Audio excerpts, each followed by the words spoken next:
Ukraine پر روس کے حملے کے بعد یوکرین کے صدر ولادیمیر زیلنسکی اپنے پہلے غیر ملکی دورے پر امریکہ میں ہیں۔ امریکہ کے اپنے اس پہلے دورے کے دوران یوکرینی صدر نے صدر جو بائیڈن اور اعلیٰ امریکی حکام سے ملاقاتوں کے علاوہ کانگریس سے خطاب بھی کیا۔ صدر زیلنسکی کے دورے کے موقع پر امریکی محکمہ دفاع نے یوکرین کے لیے 1 ارب 85 کروڑ ڈالر کی اضافی سیکیورٹی امداد کا اعلان کیا ہے۔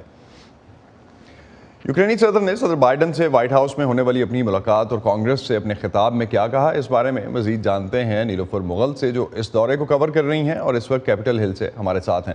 نیلوفر، صدر زیلنسکی کی مصروفیات کیا رہی ہیں اور انہوں نے کن اہم موضوعات پر بات کی ہے کل اپنی ان سب ملاقاتوں کے بعد؟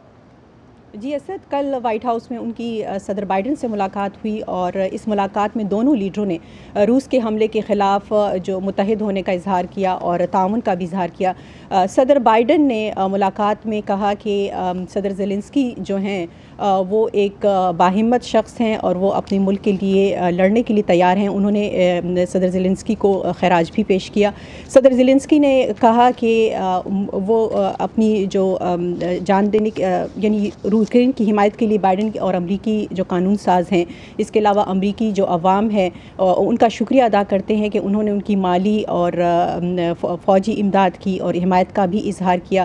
صدر بائیڈن کی جو انتظامیہ ہے انہوں نے اس دورے کے دوران یوکرین کے لیے مزید امداد کا بھی اعلان کیا ہے، جس پر صدر بائیڈن نے کہا کہ امریکہ کی طرف سے یوکرین کے لیے مالی، فوجی اور انسانی امداد جو ہے وہ جاری رہے گی۔ انہوں نے مزید کیا کہا، آئیے جانتے ہیں۔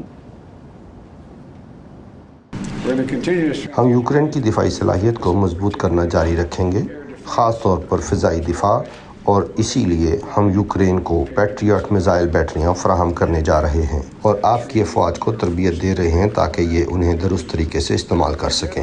اپنے شراکت داروں کے ساتھ مل کر ہم کریملن پر پابندیاں عائد کرنا جاری رکھیں گے اور ہم یوکرین کی منصفانہ امن کے حصول کے لیے حمایت کریں گے۔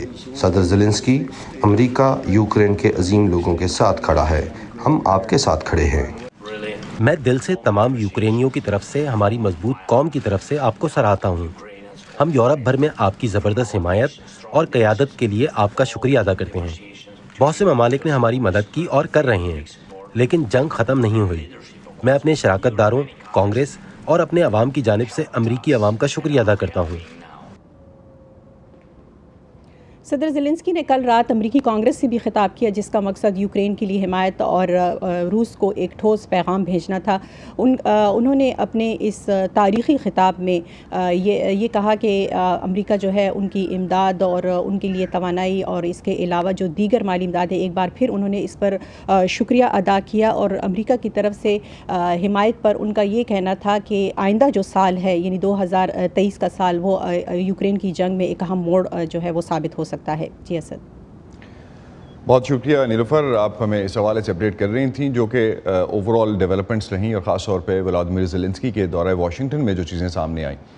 دوسری طرف اگر ہم بات کرتے ہیں تو روس نے ولادیمیر زیلنسکی کے دورہ واشنگٹن کے موقع پر یوکرین کو دھمکی دیتے ہوئے کہا ہے کہ یوکرین جنگ میں مدد کے لیے دیے جانے والے مزید امریکی ہتھیاروں سے جنگ کی صورتحال مزید خراب ہو جائے گی۔